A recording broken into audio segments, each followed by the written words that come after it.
Welcome back to the Midnight Who Show. Tonight I'm going to be taking a look back at the Doctors from the 1970s.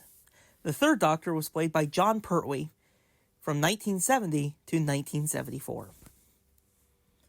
Cool cars, great dress sense, and knows how to fight. And no, we are not talking about James Bond. We are instead talking about the third Doctor.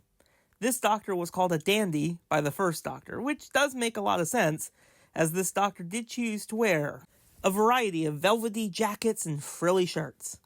This Doctor was also not afraid to fight any bad guys they encountered.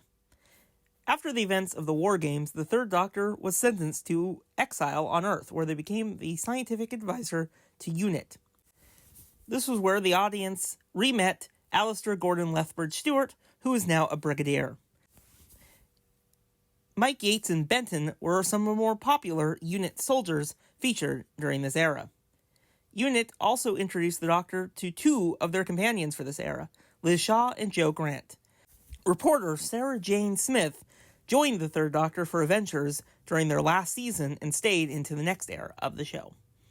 This era was notable for being the first time Doctor Who was shown in full color. Also notable was the introduction of the Master to the show. The Master was equal in wits with the Doctor. The Master went on to make multiple appearances during this era. The Sontarans and the Ontons were also introduced during this era. Jon Pertwee stayed on the show for 5 seasons and left the show in the 6-part story, The Planet of the Spiders. Grab your jelly babies, everyone! The fourth Doctor was played by Tom Baker from 1974 to 1981. This Doctor had a long scarf, which is still a memorable piece of Doctor Who fashion today. During his run, the show progressed into a very different feeling than the third incarnations. The years of the Doctor being stuck on Earth and being the scientific advisor to UNIT were over.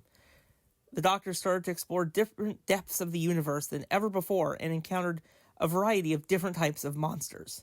It was also the first time during the program that the Doctor and his friends traveled without the TARDIS. Toward the end of Sarah Jane's run, the Doctor also used a second console room that was never before seen on the program. Before Leela entered the show, the Doctor briefly traveled alone, a first for the show, and a closer look at the political system of Gallifrey was explored.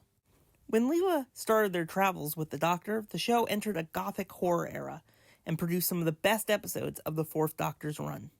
Their first was that this Doctor traveled with another member of their own species.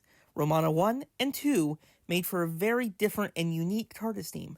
Romana was first tasked with assisting the Doctor with tracking down the key to time before staying on and regenerating for further adventures.